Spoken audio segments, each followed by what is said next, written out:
Ya, tenggelam sendiri deh, belum bisa saya.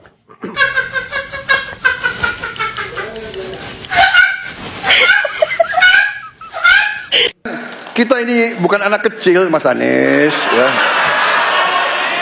Anda juga paham, ya. Sudahlah, ya. Sekarang begini, intinya rakyat yang putuskan, rakyat yang menilai. Kalau rakyat tidak suka Prabowo dan Gibran, nggak usah pilih kami, saudara-saudara sekalian. Dan saya tidak takut tidak punya jabatan, Mas Anies.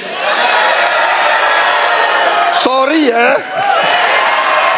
Sorry ya. Sorry ya.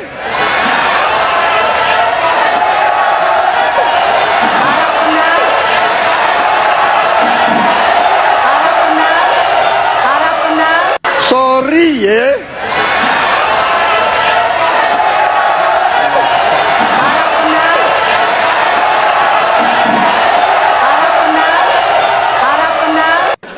Sekarang begini, intinya rakyat yang putuskan, rakyat yang menilai. Kalau rakyat tidak suka Prabowo dan Gibran, nggak usah pilih kami, saudara-saudara sekalian. Dan saya tidak takut tidak punya jabatan, Mas Anies. Sorry ya. Sorry ya.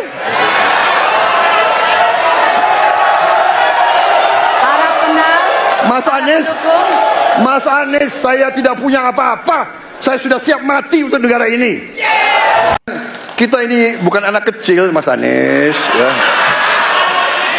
Anda juga paham, ya. Sudahlah, ya. Sekarang begini, intinya rakyat yang putuskan, rakyat yang menilai. Kalau rakyat tidak suka Prabowo dan Gibran, nggak usah pilih kami, saudara-saudara sekalian. Dan saya tidak takut tidak punya jabatan, Mas Anies. Sorry ya. Sorry ya. Mas Anies, Mas Anies.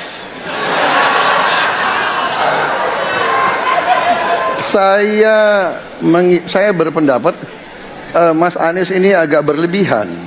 Mas Anies mengeluh tentang demokrasi ini dan itu dan ini. Mas Anies dipilih jadi gubernur DKI menghadapi pemerintah yang berkuasa. Saya yang mengusung Bapak.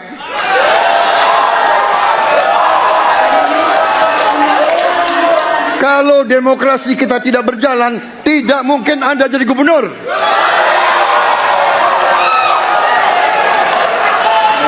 Kalau Jokowi diktator, Anda tidak mungkin jadi gubernur. Saya waktu itu oposisi, Mas Anies. Anda ke rumah saya, kita oposisi. Kita ini bukan anak kecil, Mas Anies, ya. Anda juga paham, ya. Sudahlah, ya. Sekarang begini, intinya rakyat yang putuskan, rakyat yang menilai. Kalau rakyat tidak suka Prabowo dan Gibran, nggak usah pilih kami, saudara-saudara sekalian.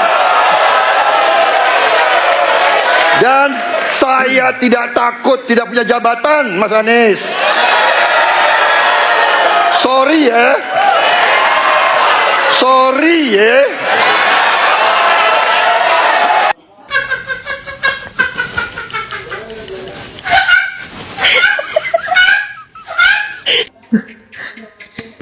Ya, saya kira aduh, netizen terlalu kreatif dengan memparodikan ekspresi Mas Gibran pada saat perdebatan calon presiden dan juga memparodikan video Pak Prabowo pada saat berdebat dengan Pak Anies.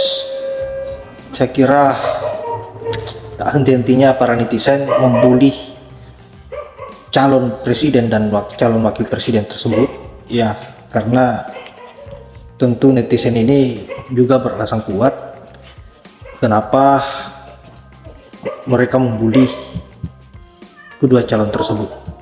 Ya tidak lain karena perilaku Prabowo dan Gibran ini memang sangat pantas untuk dibully. Kenapa? Karena kita tahu sendiri Gibran ini sudah mempermainkan hukum hanya untuk kekuasaan dan memanfaatkan ayahnya sebagai presiden untuk bisa menjadi calon wakil presiden. Saya kira memang sifat rakus dapat menghancurkan karir dan juga nama baik keluarga, seperti apa yang dirasakan oleh Gibran saat ini. Henti-hentinya dibully oleh netizen. Saya kira semua itu terjadi karena perilakunya sendiri hanya bisa berpikir kekuasaan dan tidak pernah berpikir persoalan rakyat. Nah, kemudian Prabowo juga seperti itu. Dia rela menjadi kacungnya Jokowi, rela menjadi budaknya Jokowi demi untuk menjadi presiden. Saya kira kedua tokoh busuk ini memang betul-betul wajib kita permalukan karena perilakunya sendiri. Saya kira hanya itu. Semoga sahabat-sahabat bisa terhibur dengan video yang saya up, dan kita nantikan hal-hal yang menarik lagi dari ketiga calon presiden dan wakil presiden Republik Indonesia. Semoga sahabat-sahabat tidak salah pilih dalam memilih pemimpin, dalam menitipkan negara ini agar bisa lebih baik dan bahkan lebih baik dari sebelumnya. Saya akhiri dengan ucapan wallahul muwaffiq ila aqwamit thoriq. Assalamualaikum warahmatullahi wabarakatuh.